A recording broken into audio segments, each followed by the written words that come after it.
Ladies and gentlemen, welcome to episode 4 of the Invest with Sono podcast.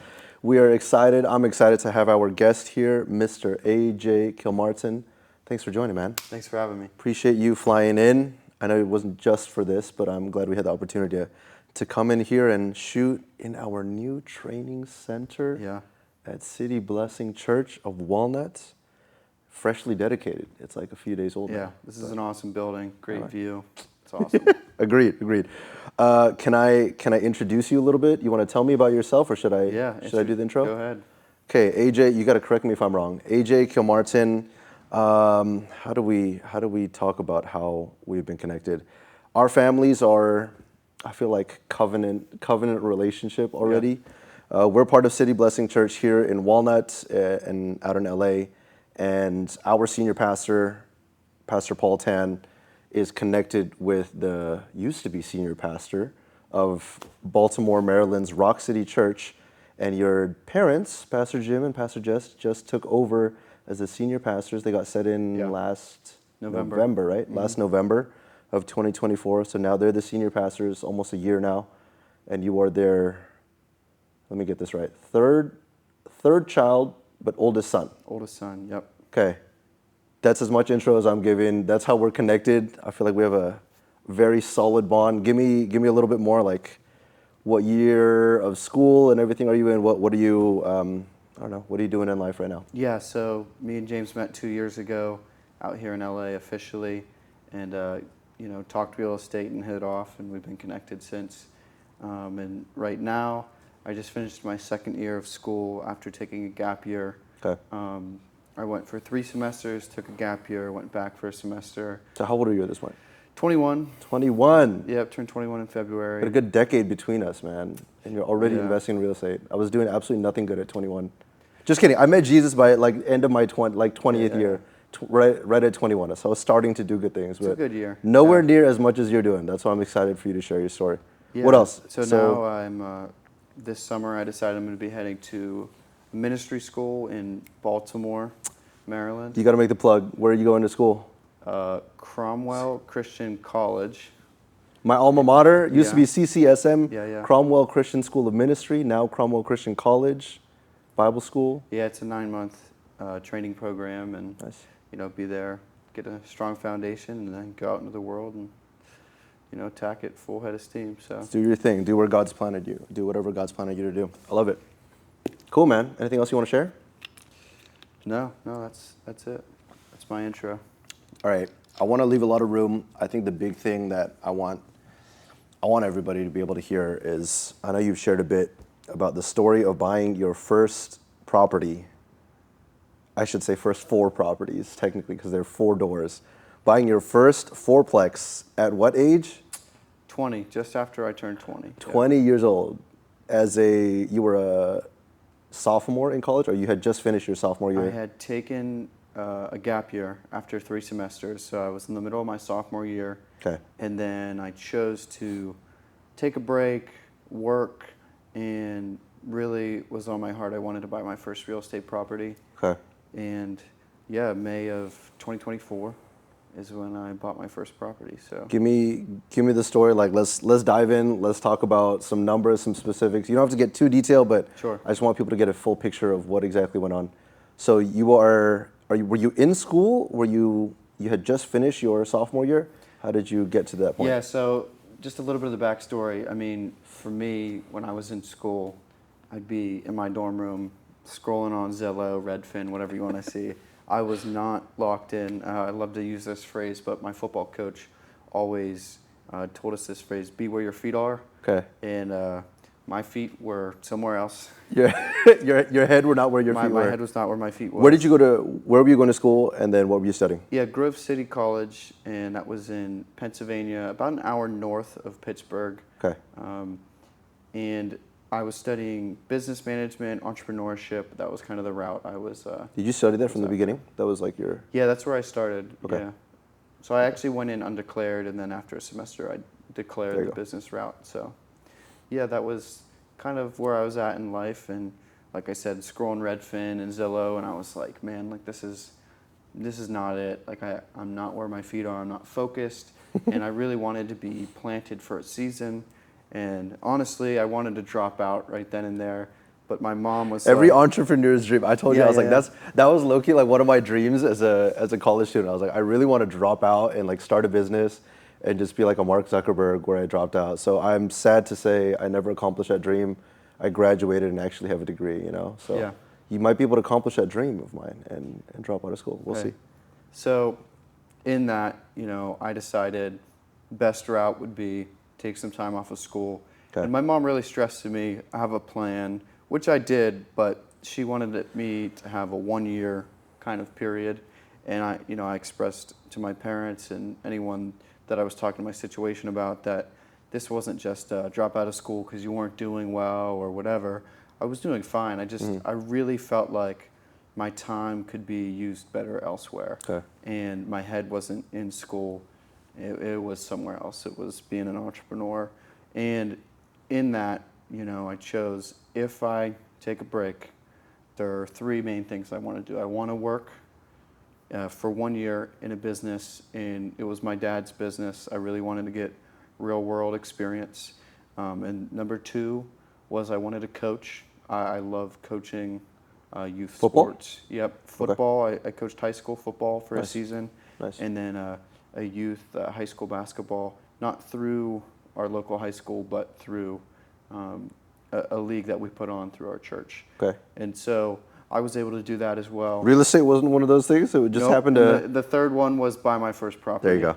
Okay. So those were my three main goals, and I had other goals as well, but like the top of the bucket list was like, if I'm taking time off, these are the three things I want to do. Okay. And so, one after the other, I coached basketball in the winter, and then in May, I bought my first property, and then in the fall and August, I started coaching. So I hit all those goals. Nice. And then, It's a good year. yeah, Taking a year off of school. Yeah. Sounds like you hit all your goals. yeah, and fast forward to after that 1 year was up, I decided to go back to school, and then I was there for a semester, and that leads us to this summer, which now, again, I feel like it's Questioning whether or not to go not my back to school. calling. Yeah.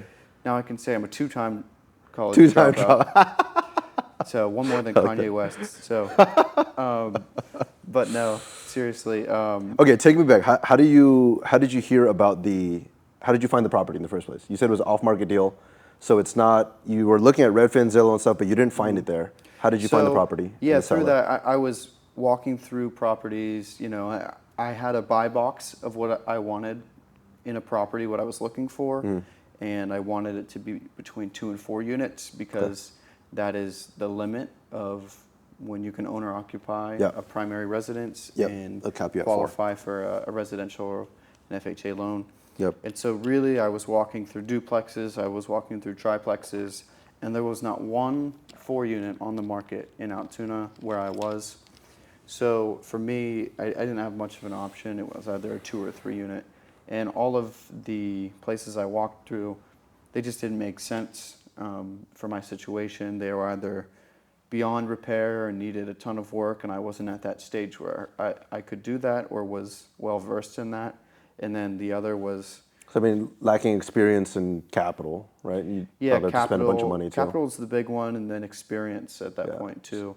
I really needed something that was more turnkey, more move-in ready, but also had some value add opportunity where I could put a little bit of work in myself to improve it, but it wasn't. Not like you're resetting a whole foundation rehab. and doing all these crazy big things. Yeah, not a full rehab. Okay. So for me, that was kind of my checklist of what I would look for in a property. And if I walked through it and it didn't meet it, you don't force your first deal to work because otherwise you're setting yourself up for failure. And so, how I found the deal that I bought was through one of my good friends, and he's a pastor in Altoona now, Mark Melnick. He knew someone who was listing their property. Nice. So, I always say your network is your net worth. Yeah. It's a true statement. And if I didn't have that connection and he didn't have that connection, that would have never been presented to me before the deal went on the market. And who knows, if the deal went to the market, if I would have ever had a real chance at buying that. And so through So that, was he an investor? This was the seller was just was he a local investor? Is the other question. yes. So the seller was a local investor. Lives in Altoona.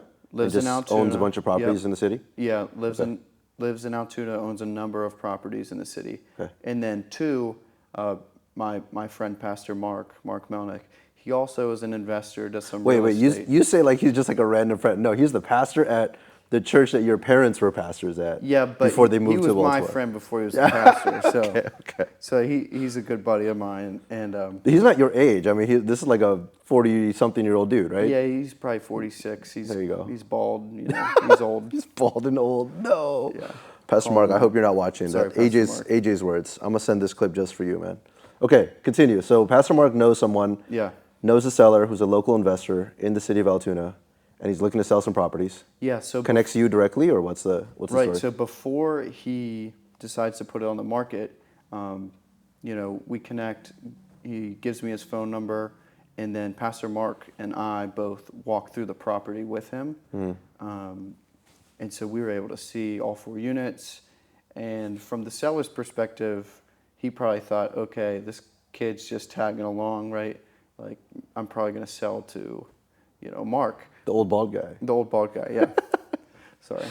But in the case, you know, Pastor Mark, he was already doing other stuff in real estate and didn't really have the capital or wanted to move on that property.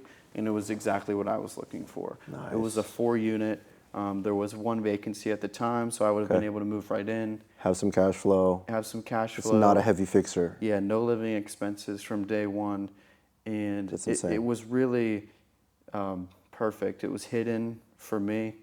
And, you know. God just tucked it away. It was Yeah, like, I I'm believe- saving this one for AJ. I believe in divine intervention. And Amen I think, to that. I think That's that cool, man. was, you know, a big part of it. And Yeah. I think, you know, saying no to some other ones that could have been okay, but, you know, I waited for the better one and just, you know, prayed and sought counsel and, Okay. you know, listened to other people's wisdom before I acted on it.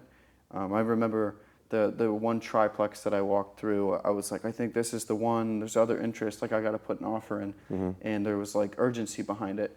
And you know, my mom was like, I don't think that's the one. Yeah. And I was like, what do you mean? Like I ran the numbers, like it could work, right?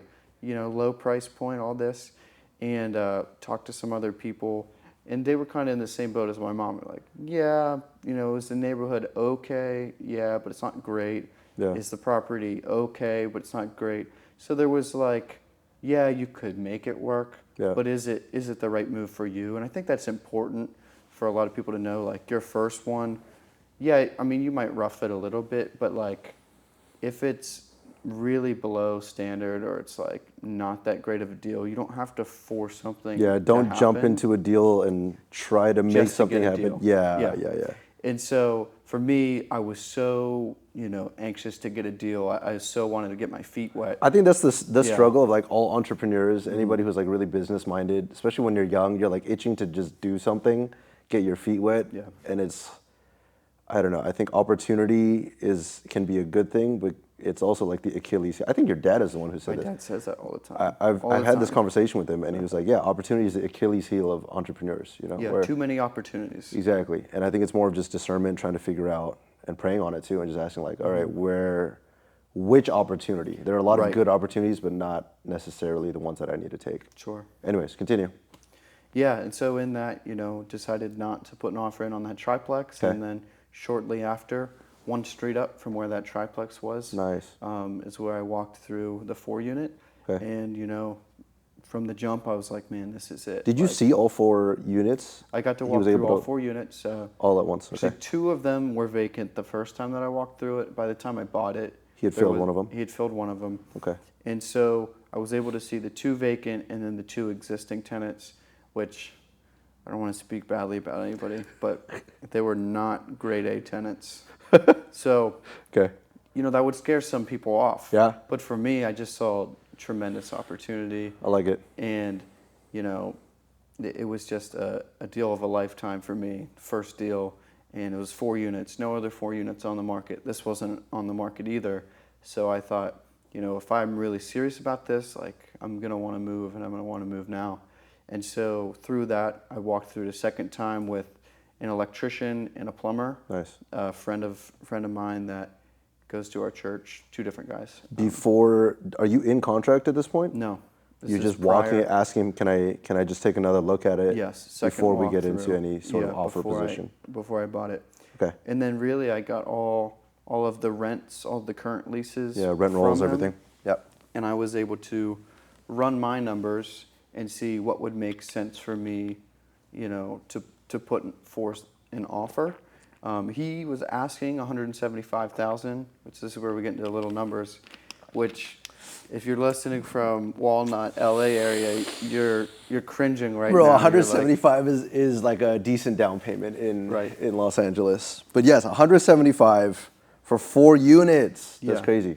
And now this isn't a prime condition property at the time. What would you say the neighborhood is? Class A, B, C? I would say it's on the fringe of C and B. C and B. Like Okay. if you B go minus, C plus. Yeah, if you go one way, it's C, and if you go the other way, it's a really nice B neighborhood. Okay. So it's kind of in the middle of like a transition between C and B. So for me, I felt safe there, and I think that's another really important thing. For Yeah, you're like, you go into the investors to know. neighborhood, you're not worried Yeah. about getting it shot up and Yeah, being so a if really I'm rough from area. Baltimore and I'm like, oh, this deal makes perfect sense. Wow, this Well, inner city there row might house. be a reason yeah. that the price point's a little low. You might be in the hood. Yeah. So We bought deals in Memphis, Tennessee, in like, I can't even say they were C. It was like D plus Yeah. neighborhoods. I had a bullet go through a window of Yeah. one of our houses before. I was like, it's pretty scary. Yeah. So I'm like, would not do that again. And I got counsel again in that my uncle, one of the people that I counted on a number of times, asked questions. He's a real estate investor as well. Nice. Knows the area, knows Altoona. Yeah, he knows the area decently well, but I kind of showed him on Google Maps and like explained to him the area, and he was like back and forth because one of the other deals that I walked through, and he was like, no. He was Good. like, At least somebody's there to say no. yeah, he was like, That's what you need. as a first one, no. Yeah. The neighborhood's not out of the park, so Okay. even if the deal's good, if the neighborhood's not good, then Yeah. walk away. Okay. And I felt safe in the neighborhood.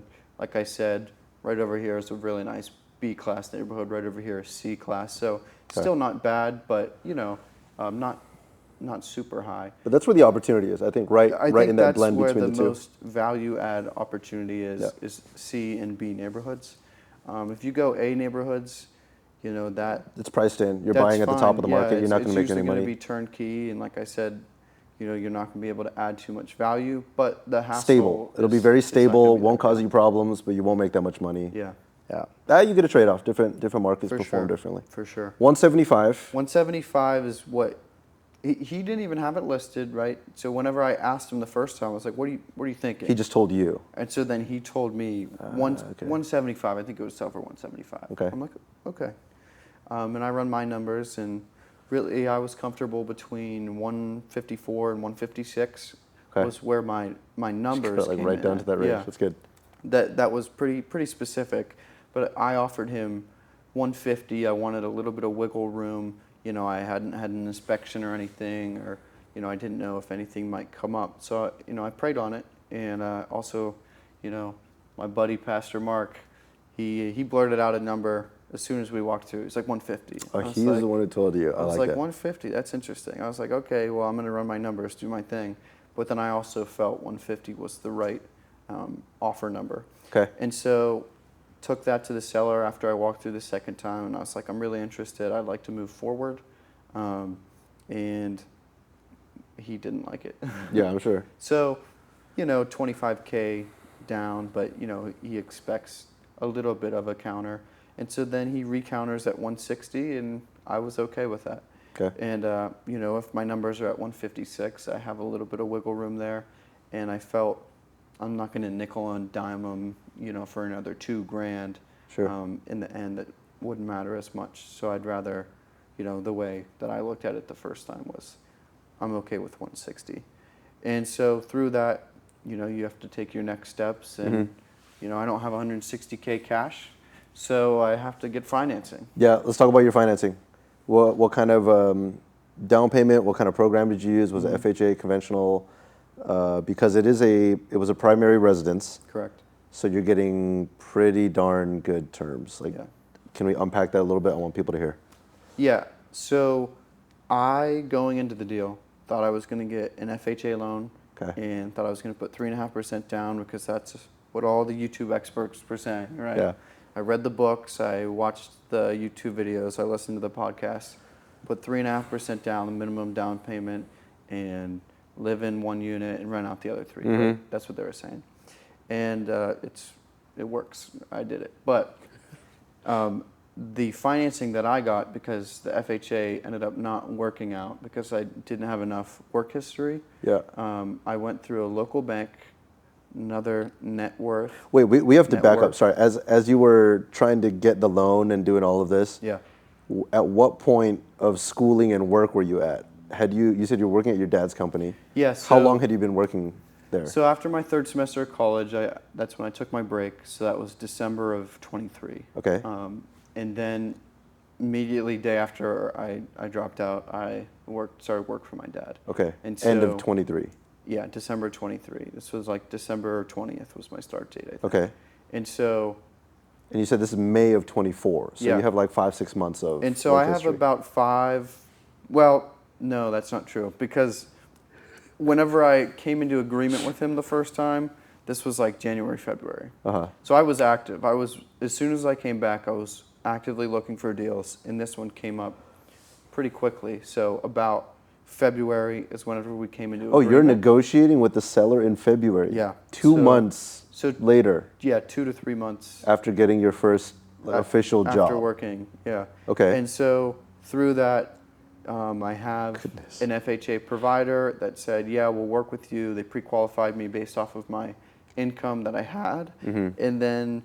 Are you on a W-2 at this point? Yeah, W-2. It's a W-2. Okay. But like you said, it had only been 2 or 3 months, right? Yes. And so they pre-qualified me, but once you get to the underwriting stage, they said, sorry, not enough work history. Yeah. And They so typically want 2 years. So that was really tough for me because really frustrating. They pre-qualified me. They knew that ahead of time, but the person that you're working with, the loan officer, the loan officer is not the boss. Decision. The underwriter is the boss. That's the So thing. when the person goes to write the loan, they say, this person's too risky. They've only been working for maybe 3 months. Yeah. And so in that, frustrating, but it's a reality, you have to, then look at other options. And so I talked to the seller. I said, hey, I'm not really sure why this fell through, but it did. So you're in contract at 160 In at a this sales point. contract, And then yes. the FHA loan falls through. Underwriting doesn't give it to you. And so now you're trying to find another lender to give you a loan. And so now I'm looking at other options and, talked to the seller. He was very flexible with it. He said, okay, just let me know. And I said, I'm already working with somebody else. So immediately I started working with a local bank, Altoona First Savings Bank. Yeah, you said And network. Okay, so tell me who. Network, yeah. Who is this? Who is this in the So- network? How do you know this person or So this someone bank? that I know through church, he was actually one of our elders in training for a little bit. So Nice. we knew him pretty well. And he was president at that local bank. They only had a couple offices in the area, so they were pretty local. Local bank, yeah. But they offered, a first-time home buyer loan. And they have the most flexibility. If you're working with like a Chase, Bank of America, Wells Fargo, like these real big guys, they're by the book. They're super strict. When you get to local banks that have like between 1 to 5 branches maybe, the manager or whoever's there is pretty much the boss. He can kind of bend the rules and do what he it's more wants. of a mom and pop type ordeal. So They'll try to get the deal done rather than just reject you and like, hey, I've got 100 more applicants behind you. They have more control over what they want to do. There's no big dog. So what happens? So you know the guy who's the president there, and then I also knew a loan officer there, and they both went to our church. So Beautiful. through that, Love it. we were able to talk about different options that I had. The reason I didn't go to them the first time was because they didn't have FHA, and I thought that was my route, right? Interesting. And so, I was like, okay, well, what do you guys have? And they were like, okay, well, we have conventional first-time program. Conventional. There you go. And so 5% down. I was like, oh, 5%, that's not that much more than 3.5. Like, Was the that's reason doable. you were looking at FHA only because of the 3.5? Because I You just want to wanted get to it do as down low as payment. possible, right? And if we talk about where I was at in life, I was at 20 years old. I was 19 when I was looking. I think I was at 19 when I made the sales agreement. I think Okay. it was the end of January. I love it. That's incredible. And so I was 19, and I didn't have a lot of cash because I was in college. We were talking about this earlier, but I had Subway money. Subway money. What are the jobs you work? You said you worked at Subway. I worked at Subway when I was in college. I worked at Grove City College as like $8 an hour. Just worked in the IM rooms. Okay. And then I worked at Jersey Mike's as a senior in high school. You said Chick-fil-A? And Chick-fil-A as There a you junior in high go. school. Man after my own heart, Chick-fil-A. So Okay. all of these don't pay that great, Yeah. especially in Pennsylvania where the minimum wage is $7.25 an hour. A little bit less than California's, So- but yeah. So we had to battle with that. It's a little harder to make money as quickly out there, but also living expenses aren't as high, so Yeah. trade-offs. But through that, I didn't have a ton of money in the bank. And so for me, getting into real estate was, all right, let's find a low down payment option Yeah. because I don't have a ton of cash sitting in the Because bank. at 3.5%, 100 something, you're looking at like 6,000, right? Yeah. And Versus so 5% brings you up to like 7, 8, a little bit more. yeah, when we looked at 5%, that was like, okay, that's not that much of an increase. And so I was like, let's explore this option. Okay. And one of the great things, probably the best thing about the loan, was there was no private mortgage insurance. No PMI. No PMI. Why? How? How did they bypass It that? was their loan. Anything under 20%, you typically have PMI. Yeah, it was part of their package for their first time homebuyer loan. Interesting. So that was one of the things that they offered because they were a So small it's local bank. just an incentive for you to work with them. It's like, Right. hey, we don't have this extra fee Yeah. that gets added on.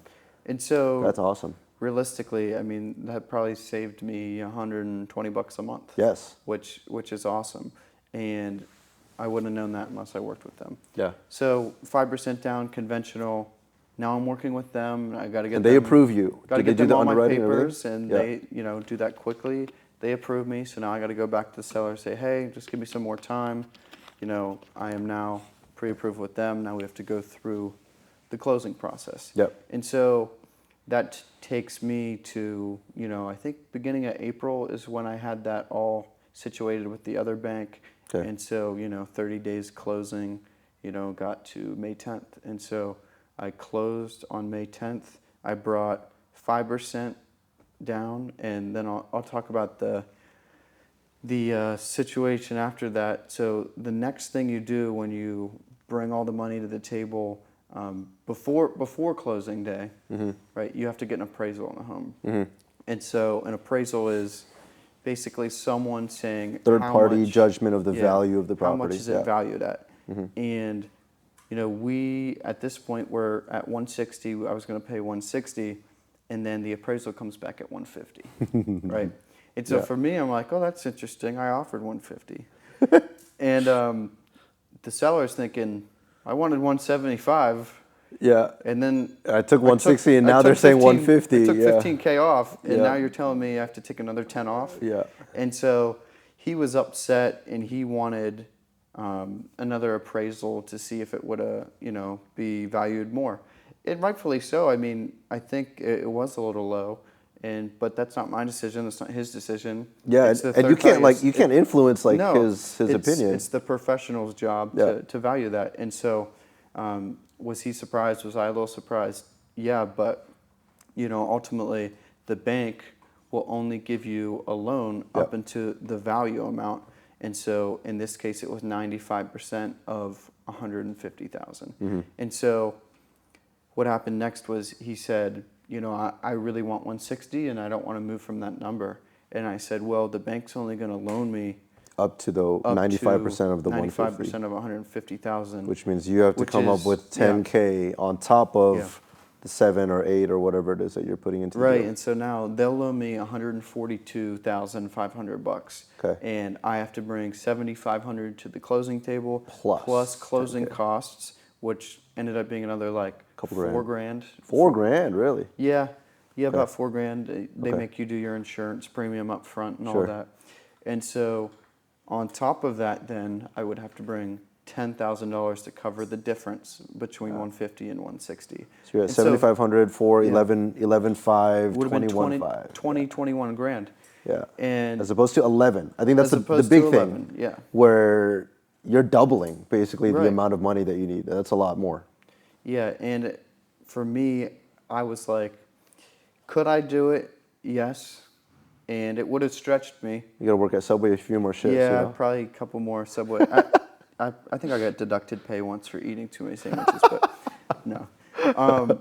But really, it was like back to the triplex, right? Am I Yeah. going to force this my way to work, or am I going to Be willing to let it go and be like, hey, if this is not it, then I'll move on, find something else. Yeah. Yeah, and so in that case, you just, especially when it's your first one, Yeah. you seek out wisdom from other people that have done it, been in similar situations, you pray about it. And for me, I felt that the Lord was saying, I said 150. And for me, I really wanted this deal to work. It was the first fourplex. No fourplex was on the market. And I had the opportunity to close on my first home. I was this close. And you're basically at the closing table. Like you're I'm right days there. away, right? If this had gone through, you're closing in a couple days. Yeah. And so That's tough. That's not easy to walk away Yeah. from. And so with that, I said, you know what? I'm going to trust you, Lord, and I'm going to stick to my guns and Yeah. not bring another 10K and try to force this deal to happen. Yeah. And, the seller said the same thing. I'm going to stick to my guns, and I'm staying at 160. Staying at his number. And so we walked away. I mean, the contract was void at that point. Okay. We both had separated, and He gave you your deposit back.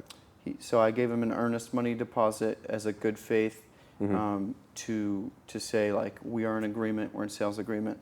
And he gave that back to me because the contract was over. Okay. And so, am I upset? Yeah, but I also trust that there's the potential he comes back, right? And so about a week later, I think it was 5 days later, I'm sitting at work at my desk, and I get a phone call, and I look, and it says the seller's name.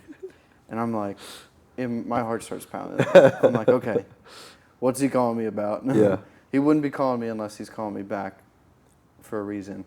And so I pick up, and he's like, hey, AJ, I thought about it. If you're still interested, I'll bring it down to 150. And so I'm like screaming in my head. In the office. You're at work at this I'm point, at right? work. And I'm like, okay, thank you. Thank you very much. And I hang up, and I think I hit my knee the hardest I've ever hit my knee off my desk. And I was just so excited. Yeah. For two reasons. Because one, yes, I got my first deal. Like, I'm going to come and I'm going to close.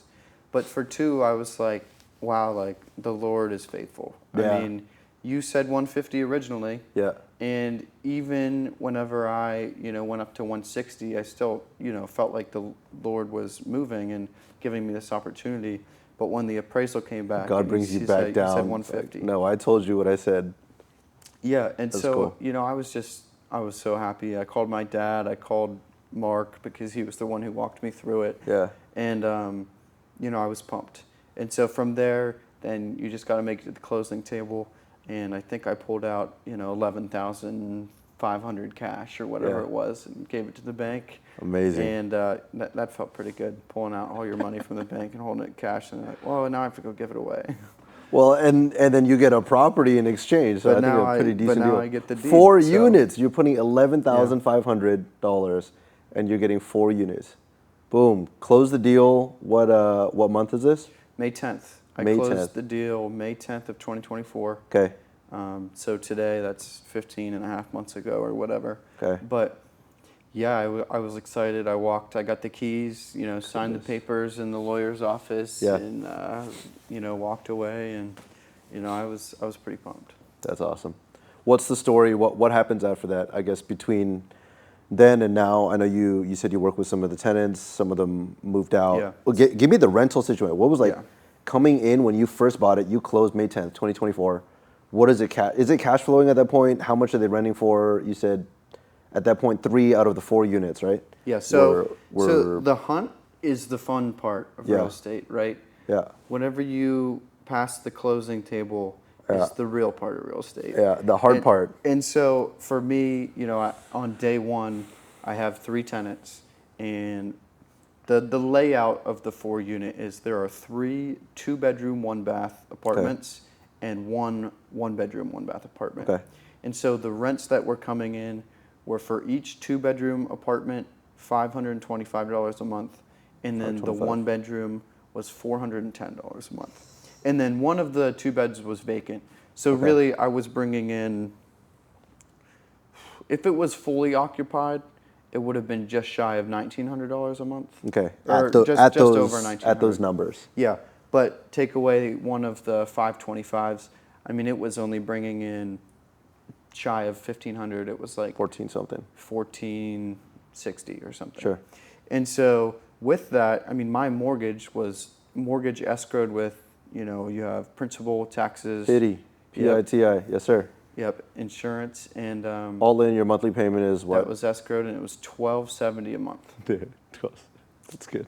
Again, LA people, you're probably cringing right now. That's not real. That's not a real. It's like my number. car insurance payment or something, So so that was my mortgage, and then I was bringing in $1,460. So you would think You're barely right there, making it. $190 positive. Yeah. But then you take into account the tenant usually pays for the water bill. Yeah. And I have them all separately metered, and so I have 4 water bills that come in at like $70 a month, and so in that's $280. You're paying the water. Mm-hmm. Okay. Yeah, and so now I'm negative $90, and then I got to pay for the vacant one, the electric bill, and so. And ideally, if it were me, I would try to live in the smallest one and rent out the 2 one. So it's not an ideal situation. Even if you moved into that one. Sure. I would try and, I would have wanted to switch them. Yeah, so ideal situation, number 1 situation, live in the 2-bedroom, 1-bath with a roommate. Actually, ideal would be 1 bed, 1 bath with a roommate, but that's a little cramped. That's a little tight. But from cash flow, I mean, if you charged a roommate, say I charged them $400, then I would be cash flowing better than if I took away a whole unit. Okay. But yes, if you are living on your own, but you're already living in a building with other people, it's nice to have your own unit. Agreed. So living in the 1 bed would be ideal, but there was somebody there. Okay. And so what's this process look like? Like the next couple weeks, couple months? Yeah, so right off the bat, I mean, you as a landlord in Pennsylvania, you have to give a 30-day notice before you do any changes to any leases. And so for me, luckily, all of the leases were month to month. Nice. And so that helps a lot. Yeah, that helped for sure. All of the leases, then from there, I was able to make changes. Okay. And so actually, you just start bumping the rent. The first thing I did, even before I bumped the rent, was implemented different policies, like a no smoking policy. Nice. Because one of the tenants was smoking inside the building, and I smell it everywhere, right? I could smell it in my apartment, and I couldn't sleep some nights. It was bad. And so those are some of the things where, if you're a landlord and you let that go, that's something that could make it unattractive to a buyer. For sure. And for me, again, I saw opportunity. I didn't see the things in my way. So that was one of the rules I implemented from, day 1 is when I posted that I would make a change, and then 30 days was when I could actually make a change. How much did you bump the rent? And so then I bumped the rent from $525 to $600. Okay. And so, substantial for that. Do they cap you? Is there a rent increase cap? In Pennsylvania, there is no rent increase cap. Goodness. And so the 2-bed, 1-bath, I did 600. And the 1-bed, 1-bath, I went from 410 to, I want to say 450, 475. Okay, you were nice enough. You didn't jack it all the way up. I didn't jack them like crazy to start. But after that, I did monthly increments. So I think I went the second month from 600 to 650. Okay. But before I even got to that point, my one tenant stopped paying me. So I see. I wasn't getting that. Okay. What's the market rent? What were you trying to get to for each of these? So market rent was about $800 a month for a. So these are way under. Yeah. 400 or Yeah. 500s. So, and then a one bed was, probably $100 less than that. It was probably $675, $700 for one Really? bed. Two And bed, he's one doing bath 4. is $850. And so he had the property paid off and never increased. He didn't really care. the You didn't have a rents. mortgage to pay, so, So, just, he didn't have many expenses, and in his mind, he said, I would rather not raise the rent because I want to keep tenants in there, Yeah. which is a bad way to landlord, in my opinion. You got to find a balance. You have to squeeze find a them too balance. fast, I think you'll there's- lose it, and then you'll lose the money in the vacancy. If it's vacant Yeah. for too long, it's not worth I it. think if you look at the overall economy and you adjust for inflation, Yeah. that's probably You got to a increase a good little. baseline. You can't do no increases. But That's crazy. no increase. I mean, In I years. doubt he increased for, 3 years minimum. Had to be probably at least a more few than years. that. Yep. But to say all that because he didn't need to, he had the property paid off, Sure. right? And so then I inherit low payments, but that's good for value add, good for me where I can do the cash flow. One guy stops paying. Does he? Yep. Did he leave? You have to force him out. What's going on there? Yeah, so I had to evict that tenant. It was a long process because Not as long as California. No, Trust me. no, Yeah. no. When you say long, it's probably like what, 30, 60 days? yeah, for them it was probably closer to 90. Okay. But it was because I didn't start the eviction process for a while. I see. It was my first property, my first Yeah, tenant. I yeah. was trying to be graceful. Yeah. You gotta set the rules. Like if they break the rules Yeah. immediately, you gotta put them on notice and do all And that so through that, I was trying to show some compassion, but after probably 2 months of trying to reason with them, I was like, man, this is not going anywhere. stuff. So you missed 2 months of payments? Like they didn't pay anything at all? I did not get paid for July, August, or September. They got evicted in September. Okay. And then I'll tell you a little later, I didn't get that rented until the next A few year. more months. Okay. Yeah, because it was in rough shape. Yeah. Yeah. But, it was my first property, and How you learn. That's how you I learn. had to learn. It was a learning curve, learning process. For sure. So, yeah, I had to evict them. It took probably 30 days after I filed eviction. I had to sit in with the court and had to talk my side of the story. Tenant told their side of the story, and then the judge ruled in my favor. Okay. And then from No lawyer, nothing. You're just going straight to court and Yeah, just no. going to the whole and then process. from there, I think they gave 21 days before the tenant had to move out. And so, that's the tough part is, especially when you're a house hacker and you live next door and the tenant comes over and knocks on your door every once in a while. Yeah. Little tense. It's tough. And, I feel bad for people in different situations, but it's also a business. Yeah. And you have to run it like that. And there's a balance of compassion and business. You don't evict somebody because they're one day late on their rent. Yeah. But when they don't pay you for 2 months, then Spirit you of the gotta law draw a versus line. letter of the law, I Yeah. guess. Yeah.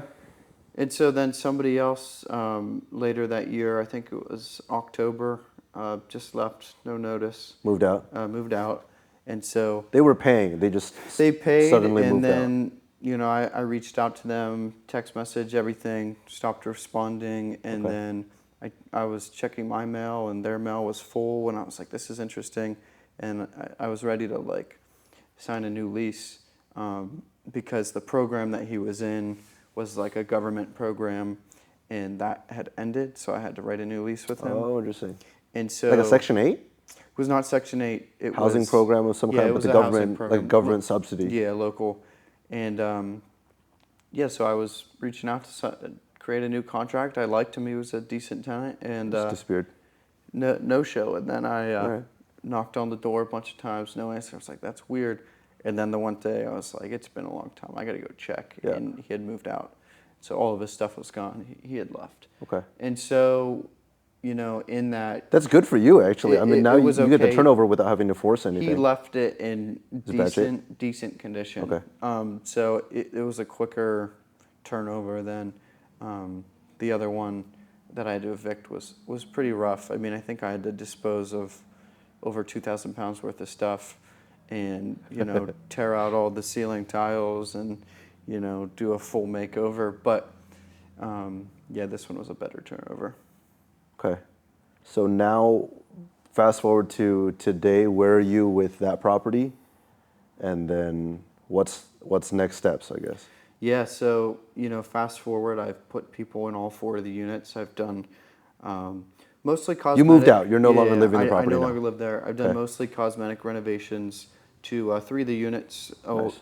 my one guy, the 1 bedroom, he's still standing strong. So This original guy? shout out Lee. That's my guy. All right, Lee. And he's still there. So I'll talk numbers now. So he's up to 575. That was my Nice. 1 bed From 425? from 410. From 410. And then the 2-bed, 1 baths are they vary based off of when they moved in. So I have 750, Okay. 775, and then 850. Nice. For my 3 2-bed, 1 baths. I'm not counting the numbers. What's the total? What's the total is income? $2,950, so just shy of $3,000 a month. That's insane. And in that, part of those increases were I wanted to pass on the water bill to them. So like, I felt like 410 to 575 is a big jump Yeah. if you think about it. But I had only raised them to 500, and I had told them from day one that I, separately metered water. I'm going to have you pay for it. Either I'm going to bill you, I'm just going to build it into the rent. Yeah. And so, once I got to 500, the next jump was to 575 because, it's like $85 now, $80 for water every month. But, at the time it was like 75. And so I built that into the rent, and I did that with the other 2 beds. And so, now I bring in $2,950 a month, and That's insane. my mortgage is the same. I think the taxes went up a little bit, but I think now it's $1,290 instead of $1,270. So $2,950, which is let me pause here. $2,950. I know I mentioned to you already. Yeah. $2,950 is the exact number of what we rent a new development, build to rent property, single family house. Yeah. 4-bed, 3-bath, 2,150 square feet, worth about upwards of 560, 570, Yeah. maybe like 575, 580 here in Southern California in the high desert where we're building these houses. And I just rented one out for $2,950. I kid you not. And I'm like, it's almost 600,000, Right. almost a 4x multiple. So again, like I think just people tuning in, I want people to understand like the different ways that different markets perform, different Right. real estate markets perform Yeah. across the country. There's different strengths, different weaknesses. Obviously, the price point, you're coming in at 150, maybe it should be like 200, right? 2 something. Yeah, if we look at it today, it's at least probably minimum 225 for Okay. a nicer 4-unit with updated rents. So not quite a 4x, maybe more like a 3x multiple. Yeah, 3x is probably pretty close. Yeah. 2.5, 3x. Yeah. So it's significantly cheaper. And that's for a single family. Yes, single family. We're not talking We're not 4 comparing unit for apples to 4 unit, apples. no. I'm comparing my 1 apple to like a basket of apples. It's crazy. But yes, 4 units is roughly like 2.5 to 3, or the single family is 2.5 to 3 times Yeah. of the 4 units. But again, it's a market like that is a cash flow market versus California is going to be all appreciation. We have you're not going to cash flow nowadays with a 6-7% interest rate. You're not going to cash flow positive. It's really Which difficult. I think that's what makes real estate so special. Yeah. Is there's so many different ways to make money in real Yeah. estate. Just depends on your goals. Like, what's your Yeah. portfolio goals? What are you trying to accomplish? And one of the reasons I got in was for cash flow, but also, further down the road when you look, you expand to different markets. Yeah. Okay, maybe I want to put $100K into an LA home or Come on, man. share with somebody else and a partner. Yeah. And then, you're going for appreciation. You're not going for cash flow. Yeah. So For me, like Yeah. the strategy that we have, I know in a market like yours, you're just making money every month, and it makes Yeah. sense. And in the long term, you're not really banking on it. It's not going to go up 50, 100 grand or anything. But the not in tenants the will short pay term. off your mortgage. Exactly. And then you've got a cash flowing asset. It's just putting money in your pocket every month. For us, it's more like how much of a hit can I take every month to hold on to this thing that's just going to surge and keep Yeah. going. And in 5, 7, 10, 15, 20 years, Yeah. like this thing will double, triple, quadruple in value. And my net worth will just keep increasing. But how many months of like negative cash Yeah. flow can I handle, or very minimal cash flow? Just depends on like down payment amount and all that stuff. So again, different markets. I think it's, again, really fun. You and piece your portfolio based on priorities. This is rural Pennsylvania. Yeah. And then we're talking about one of the top 10, biggest markets in the world in Yeah. Los Angeles. And so the U.S. has so many different markets Yeah. in itself, and you can find so many different ways to invest throughout the U.S. Real estate's a fun game, man. Yeah. Okay, fourplex. Give me, you're fully up on rent. You've got $29.50 coming in on a month. Mortgage is still, you said 12 something. Mortgage is $1,290, and then I probably pay with utilities. A couple $100 more on top of that. I pay, it's 80 times 4 is $320, and then I pay $35 a month for a common So like hallway 16 electric, something total. and then I pay $90 a month for a dumpster. Okay, maybe 17. That I have all the tenants. So yeah, I mean we're 16, 17. Yeah. Either way, you've got we're cash flowing $1,300 a month net in reality there. So That's amazing. Yeah. Okay, what's the long-term strategy, exit strategy for the property? Are you hanging on to it? I know you've got other things in the works. Tell me a little bit about that. Yeah, I think that's really important to note too. I mean, when you go into a deal, you have to see long term. Yep. You're not looking at a 1-year goal. You're not looking at 6 months goal. Yep. You have to know your exit strategy going in. And so for me, my plan was never to live there long term, which is why I could move into a C-class neighborhood or a B-class neighborhood, is because Temporarily, and just do it for a little I know I while. could live in there for a couple months to a year, Yep. and then move out and upgrade my living situation. And so you have to see the bigger picture. Yep. And I love delayed gratification, because if you are uncomfortable for a short amount of time, It'll reward you later. It'll reward you in the long run. For sure. And so, we talked before about lifestyle creep. Now Yeah. that you have one, now that I'm cash flowing $1,300 a month, You could go like blow that money. Yeah, you could afford some nice cars It's with like, that. I you know? haven't touched that money yet. Good. I put it all back into the building, and I've done renovations. I've painted the exterior of the home. So value's coming up now. Value's going up. The tenants are better.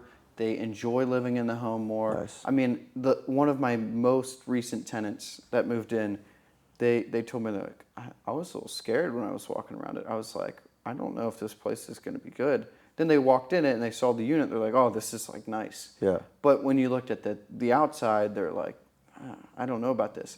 And so that was one of the things that was on my heart. I was like, okay, value is going to go up if I do this, but like the tenants are going to enjoy living here and want to live here. You get a better longer quality term. tenant, yeah. If Yeah, they're happier. and so there's just different things that you want to add to a property, just to bring that quality of life up. So you painted the exteriors. So I painted the exterior. It's a big brick building. Yeah. And 2-story. 2-story, probably reaches about 28, 30 feet. Okay. And so doing that on a ladder would be tough.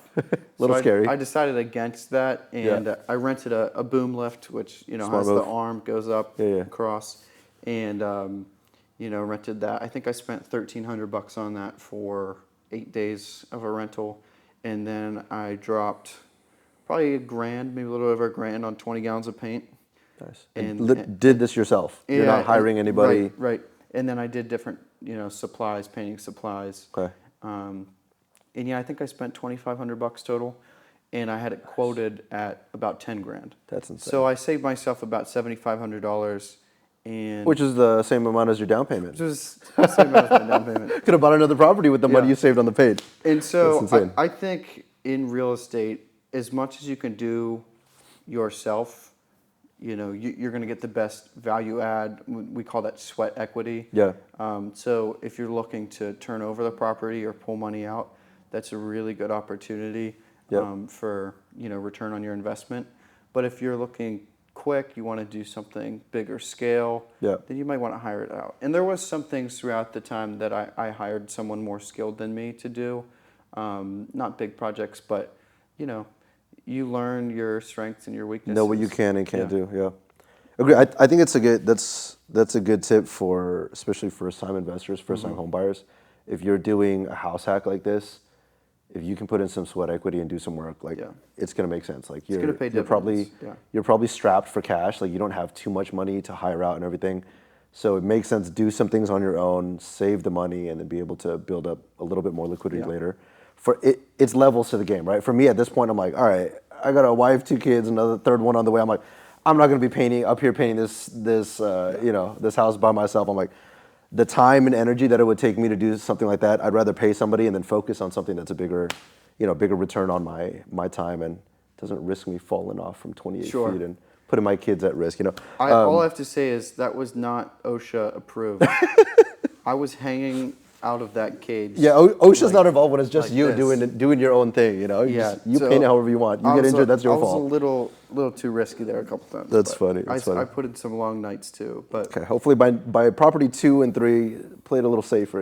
we'll be a little safer. Sounds good. What's the exit strategy here? What are you trying to do? So exit increasing the strategy- value, doing all this stuff. Yeah, so I wanted to increase the value of the home as much as I could, and then get it reappraised. Yep. So actually, next Monday will be, not when this is released, but Monday the 25th, 24th, I will be getting it reappraised. Nice. And we'll see what the value is. I expect it to be 235 to 250. That's awesome.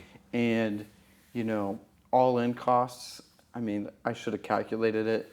Give me a rough estimate. How much have you Rough spent estimate, renovating things? You said you did some renovation work. costs, I don't know, between 20? 10 and 20. 10 and 20. I mean, Let's call it 15. We'll go middle 15. ground. 15. 15's probably And you accurate. put 11, 12 into it. Yeah, So all in 27, less than 30. yeah, we'll say 25, 30K. Let's say 30, just to be say, a little 30. more conservative. So you With- put that's 30, down payment, closing cost, renovation costs. and you bought it for 150. You put in 30, Mm-hmm. and then you said what? 230, 250, 250, yeah. 250. 250 is what I've been praying for. That's incredible, man. Yeah. That's incredible.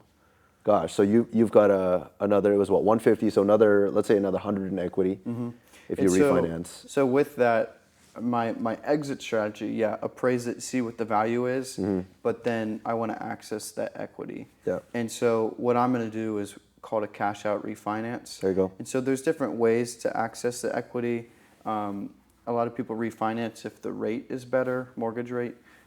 But in this case, instead of taking out like a HELOC, a home equity line of credit, I'm going to do a cash out refinance so Okay. I can pull out this money debt free Yep. and not have to tax free.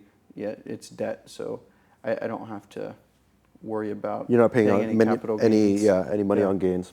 And so through that, I'll probably get anywhere between $40,000 and $48,000, where I'm able to use that, and then I'll have another 50 to 60 in equity in the home.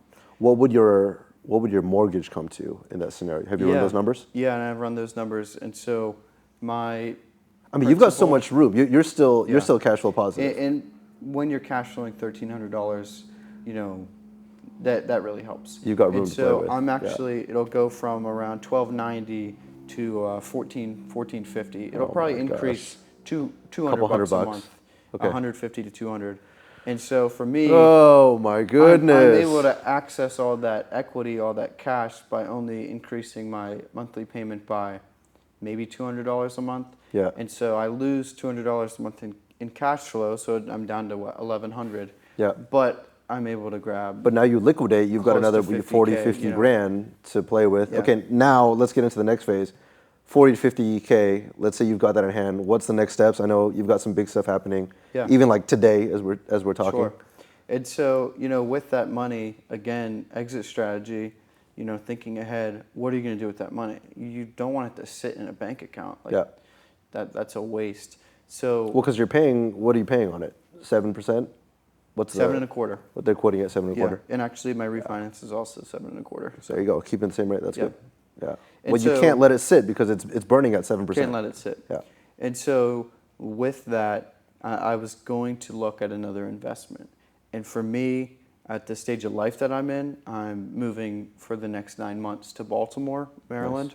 And I wanted CCC. There we go. CCC. Loop it back into the picture. Yeah, and I wanted to buy another home in that area to give me the opportunity to do this again, because I know I'm going to be planted somewhere for almost a year. Yeah. And if I can do the same thing again and replicate this process, I'm going to be in good shape. Which now that you're past 12 months, You've done the owner occupant for 1 year, 12 months. Yeah. Now you're legally allowed to move on to Yeah. to do this again. And If you can afford it. Right. Which with the cash flow you can. With cash flow, with rental income, that really helps the debt to income Yeah. ratio. Did they tell you Helps how much they're qualify. using 75% of the They're using 100% of the rental, and then I'm looking at 100%? another multifamily unit in Baltimore, and they use 75% of the income coming from the property that I want to buy.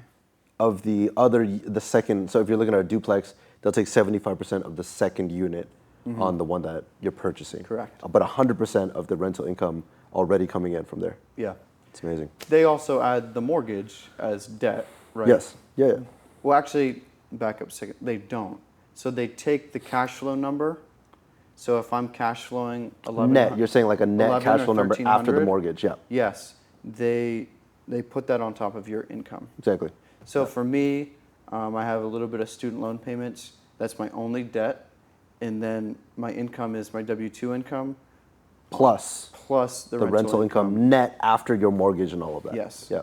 So, whatever the monthly income that I get from W-2 plus 1,300. That's what they qualify you on. But minus your, if you've got debt, student loan or whatever, but Yeah. that more Which than outweighs, I only have correct? $120 in student debt a month. There you go. So, definitely way more. That I was able to qualify for, a good property in Maryland. And as Give me of today, the update. Give us the live update, AJ. As what of happened? today, I got an offer accepted Woohoo! on a duplex in Baltimore, Maryland. Property number 2. Property number 2. How old are you today? I think I'm 21. Think so. Am I 21? Yeah. 21. Yeah, 21. My goodness. Congrats. Thank you. Man. My goodness. Yeah, so just quick numbers on this one. I don't have a whole story on it because That's I'm fine. just under contract. You're literally but starting the story right now. yeah, I mean, I put an offer in on Saturday. So, I mean, what today? Today's Tuesday. Saturday morning. Yeah, you came to me at the beginning of the dedication ceremony for our building here. I was about to go on stage and you're like, I put an offer on the property. I was like, tell me about it later. I'm about to go on stage. Like, let me focus on this MC thing I have to do. Yeah, and so My goodness. Saturday, yeah. and then today is what, Tuesday? Saturday morning, 8. Yeah. I think it was like 8 o'clock California time, so probably 11 back home in Baltimore. Yeah. But I submitted the offer, and they said, great, I'll send it to the seller. They'll look at it, they'll let me know. And then this morning, Got the email? Got an email back that said, congratulations. Give me the numbers briefly.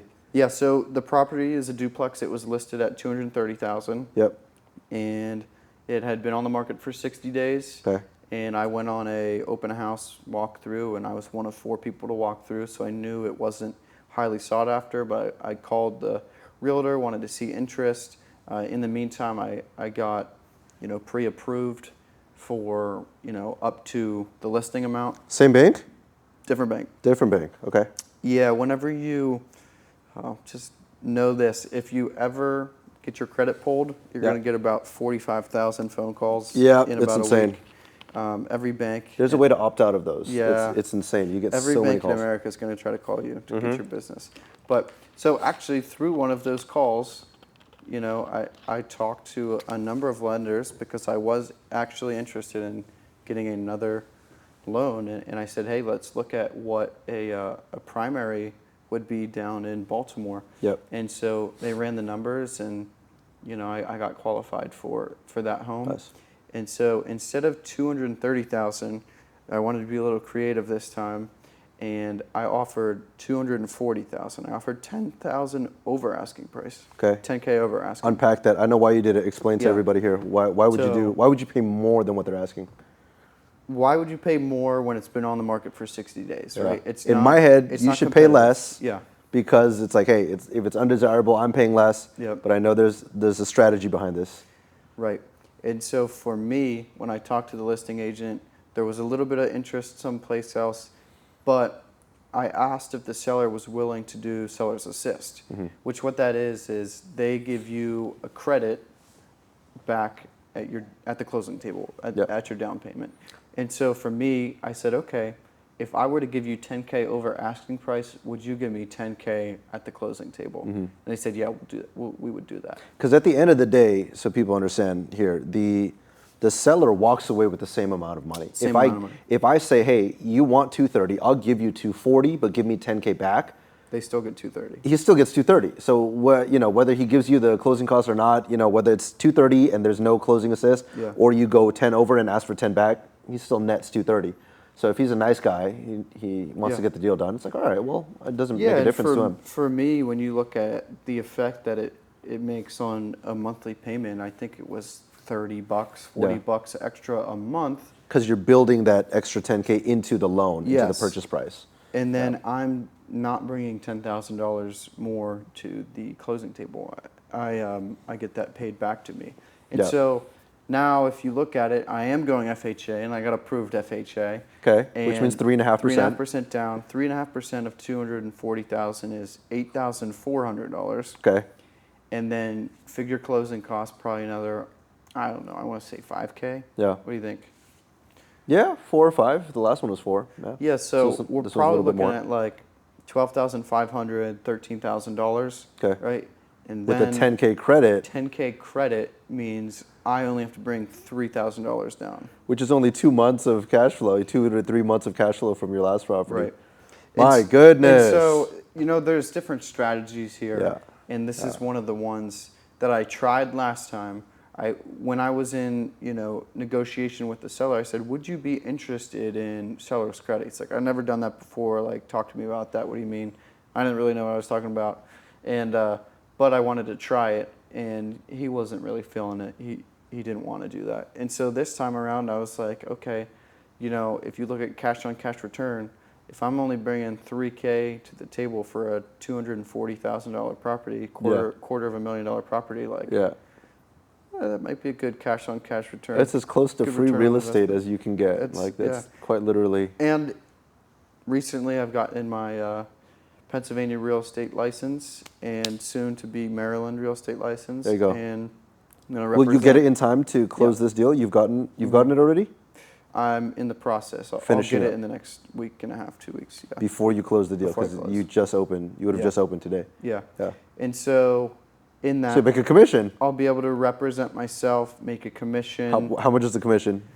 If we said 2.5% as the buyer's agent, I still have to negotiate that. But 2.5% of 240 is $6,000, and then everybody's commission split is different. Sure. With your company. Let's say you make a little more than half at least, right? Yeah. So some people it's 50-50, some people it's 90-10, like anywhere in between. But if say I'm making 50-50, even at that I'd be making $3,000, which covers this is literally free. Which would cover it. So you are being, you just have a free property in front of you. Yeah. So post closing, I will not have to bring anything. I'll my goodness! I'll actually probably be positive. You'll put the 3,000 in, right? But and then you'll make the commission like a couple days later, and then it'll pay it off. After commission, I will probably be net positive on the deal. You'll probably make a couple $100 for buying this property. They're literally paying you to take this property. Yeah, that's insane. Yeah. My goodness! Congrats, bro. Yeah. So I'm so proud. That's today's news for you. But yes, sir. 21, buying your second property. Can you do something for me? Me? No. Just they'll get it. Oh my goodness. That's insane, man. Yeah.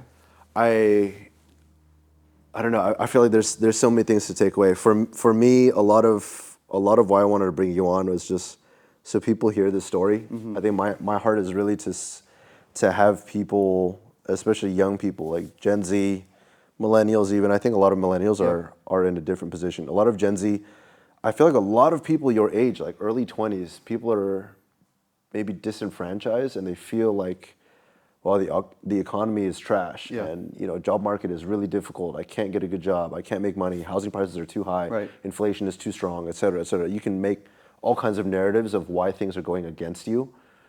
But I feel like at the end of the day, you just like keep your head down and find opportunities and utilize whatever is in your hands. And for me, I think it's exciting to showcase stories like this. People hear me like I'm 30, 31, turning 32. It's like I've I've had family and other people who've, Yeah. blessed me to put me in the position that I'm in.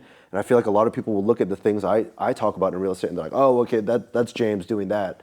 That's like that guy who's in his 30s Right. now is doing that. But I feel like, no, like there's people your age, like Yeah. 20. You did this when you were 20 years Right. old, 21. And I think, one of the big things is one of your missions, one of my missions is just informing people Yeah. about the possibility of real estate, the possibility of anything in finances. I mean, for me, I think so many people, it doesn't matter what age you are financially illiterate. Yeah. And it's not their fault. They just were never informed. Yeah. Or they never sought it out on They don't their teach you own. this in school. And if your They- family, I your think- parents I don't teach say you this, where are you going to learn it? I say this, I think it's a crime that they don't teach financial education, Yeah. even though a little bit of financial literacy in high school. It should be a required course. I'm with you, man. And, for me, I want to let as many people know as possible that you can do it from a young age, you can do it from any age, but really it's like, okay, how can I take my finances, my money, and how can I do the best route possible? How can I get the most back out of my money? So Yeah. if I'm, renting, I might be burning money every month. Yeah. That's not the case for everybody. Sometimes it's good to rent, but in this case, it's like, okay, if I can put, I don't know, $7,500 down, and you need $1,500 down to do a security deposit, it's like, and then maybe another $750 for first month's rent. It's like, man, you just save a couple more $1,000 and you can buy a house instead of. So I think there's just informing as many people as possible and helping them understand that it's possible. And I think that's what you want to do. Tell my story and let people know it's possible. I know a lot of us here in California, it's just so expensive here. It's cost prohibitive where people, I get it, why young people come in. If you're struggling to find a job that'll pay you 50, 60 grand a year, and you're coming in and the houses here are $7, $8, $900,000, $1 million. It's like, how am I ever going to afford any of this? I think the big thing is that there are other markets in the United States. There are other ways. Like, if you can buy a home here, great. If not, look elsewhere and find ways to build wealth through real estate. Don't spend a decade renting and throwing your money into somebody else's pocket when maybe you can't afford a house here, but like go buy something in a different market. Go partner with somebody and find ways to make things happen even out of state until you build up some more capital and work towards those things, and maybe you can bring that back here. But even then, it's like you have a cash flowing asset. Even if I can't afford a home here, and if I buy something, maybe not at the same numbers, but something relatively similar, like, okay, you cash flow a bit every month. And wouldn't that benefit you doing that for 5, 7, 10 years rather than renting and throwing all your money here and having absolutely no assets working in your favor? So, I think that's one of the big things when you talk about, even if you're losing money on a deal, right? Your tenant is paying the principal and the interest. You're building more equity off of and your ownership mortgage. into the property. Yeah.